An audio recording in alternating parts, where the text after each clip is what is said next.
ये जो वीडियो आप देख रहे हो उनमें से बहुत लोगों ने ब्रह्मचर्य को ट्राई किया है and they have not been successful. क्योंकि एक बहुत बड़ा रीज़न है उसके लिए, हमको ब्रह्मचर्य ब्रेक कभी होता है इसके बारे में इंफॉर्मेशन नहीं है। हमको सिर्फ लगता है कि जो क्रियानिवृत्ति है, मतलब एक्चुअल एक्ट ऑफ इंटरकोर्स जो होता है वहां पे ब्रह्मचर्य का खंडन होता है, ऐसा लगता है, लेकिन ऐसा नहीं है। तो मैं आपको अभी बताऊंगा 8 टाइप्स और 8 रीजंस वेर ब्रह्मचर्य ब्रेक्स। श्रवणम कीर्तनम केलिहि प्रेक्षणम गुह्य भाषणम संकल्पो ध्यावसयश्च क्रिया निवृत्तिरेव च।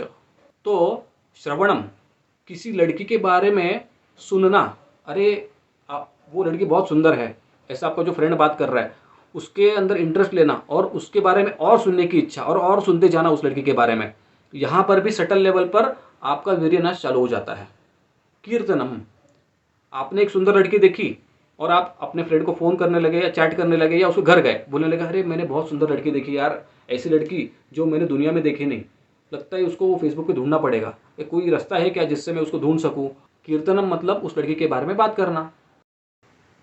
तीसरा है केलिही। तो केलिही, इस वर्ड का अर्थ ध्यान में रखो। केलिही मतलब डलायंस। आपने डलायंस नाम सुना रहेगा, आपको वर्ड आया रहेगा आपके वोकैबुलरी में। डलायंस मतलब ध्यान में रखो यहाँ पर फ्लर्टिंग। अगर आप किसी लड़की के साथ फ्लर्टिंग करते हो तो भी आपका विनाश होता है कि सटल लेवल पर आपका ब्रह्मचर्य वहां पे खंडित हो रहा है। तो डलायंस जो है, या हम जब डैली करते हैं तभी भी हमारा वीर्य का नाश होता है। प्रेक्षणम, देखना किसी लड़की के पास गंदी नजर से, उसकी वजह से भी वीर्य का नाश हो सकता है। गुह्य भाषणम, गुह्य भाषणम मतलब किसी लड़की के साथ अकेले में जाके बातें करना। अब आप बोलोगे अरे हम तो सिर्फ बात कर रहे हैं, अकेले में जाकर एंड तक हम लेके नहीं जाएंगे, यहाँ पे ही हम कंट्रोल कर लेंगे। नहीं, आपको डिजायर हो रहा है उस लड़की के साथ अकेला रहने का, इसका मतलब यहाँ पे ब्रह्मचर्य का ह्रास हो रहा है। संकल्पो मतलब अभी मैंने डिसाइड कर लिया कि कुछ भी करके उस लड़की से मैं एक होऊंगा, उस लड़की को पाऊंगा और उसके साथ एंजॉय करूंगा। और उसके बाद सेकेंड लास्ट, उस लड़की को पाने के लिए एक्शन लेना।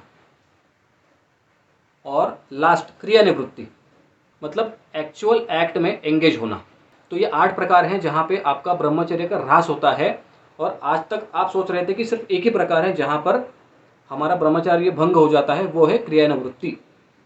तो आप ये भी ध्यान में रखो कि आप श्रवण के लेवल पे ही अगर कंट्रोल करोगे तो ये 8वां लेवल नहीं आएगा।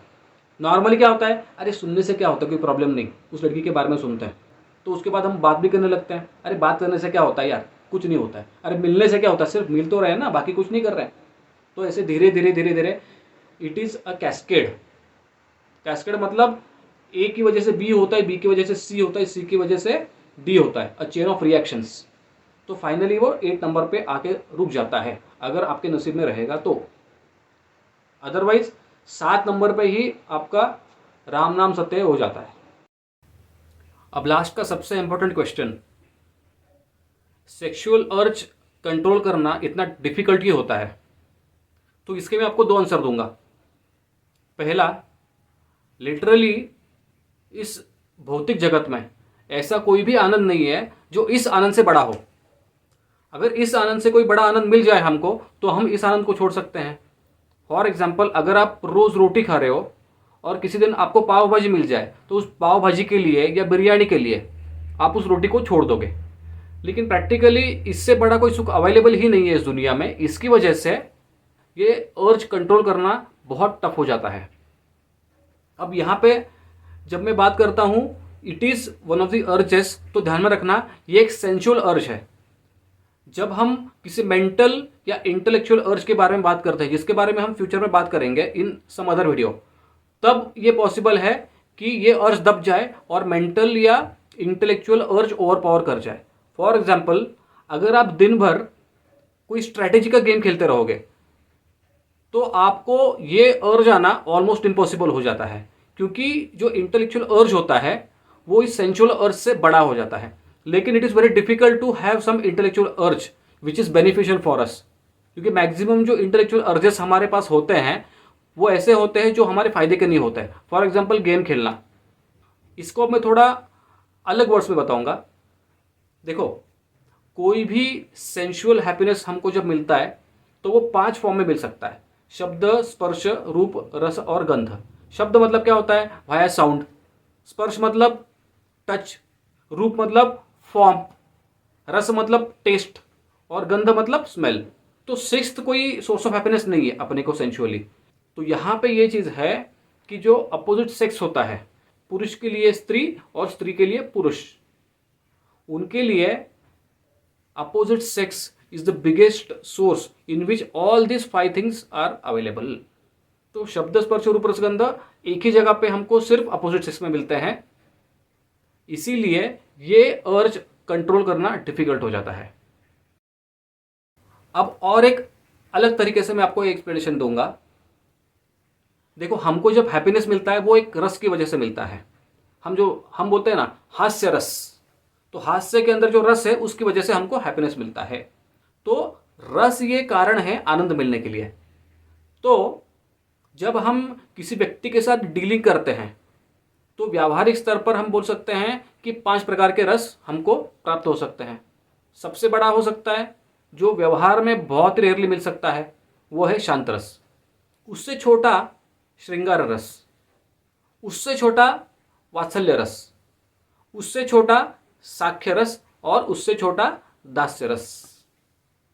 तो किसी के साथ अभी शांत रस जो है ना, उसको आप बाजू को रख दो, इट इज ऑलमोस्ट इम्पॉसिबल। हम देखेंगे कि ये जो सेक्सुअल सेटिस्फैक्शन होता है वो कौन सा रस है, वो है श्रृंगार रस या माधुर्य रस। तो 2 व्यक्ति जब लवर्स के रूप में एक साथ आते हैं या पति पत्नी के रूप में एक साथ आते हैं, तब उनको जो आनंद मिलता है उसको बोलते हैं श्रृंगार रस। और ये श्रृंगार रस देखो बाकी रसों से ऊपर है। हमें गर्लफ्रेंड से या पत्नी से मिलने वाला प्यार वो माँ के प्यार से बड़ा होगा, तो वात्सल्य रस उसके नीचे है, वात्सल्य रस से श्रृंगार रस बड़ा है। या फ्रेंड से मिलने वाला जो आनंद है वो भी छोटा होता है श्रृंगार रस से। तो दास्य रस जो है, किसी के सेवा करने से हमको जो आनंद मिलता है वो भी इससे नीचे होता है। तो सबसे ऊपर का रस जो है, जो मटेरियलिस्टिकली अवेलेबल है, वो है श्रृंगार रस। इसकी वजह से भी हमको कोई दूसरा हैप्पीनेस प्राप्त करना डिफिकल्ट हो जाता है जो इससे बड़ा हो। इसके लिए हमारे शास्त्रों में बोला है कि जब तक हमको ब्रह्म की प्राप्ति नहीं होती, या जब हम ब्रह्म से एक नहीं हो जाते, या जब तक हमें अद्वैत की प्राप्ति नहीं होती, तब तक बहुत डिफिकल्ट हो जाता है इस अर्ज को कंट्रोल करना। अब विश्वामित्र देखो, 80,000 साल तक तपस्या करने के बाद भी अप्सरा के साथ उसका डाउनफॉल हो गया और उसकी जो तपस्या थी 80,000 सालों की, वो पूरी पानी में निकल गई। So these are the reasons why it is very difficult to control this urge. So if you are not able to control this urge, it's perfectly fine. आपको यहाँ पे डरना नहीं है, because you are fighting with big monster. So if you lose with this monster, it is perfectly fine, but it does not mean that you should not try to defeat this monster. Definitely हमको इस monster को defeat करने को try करना चाहिए।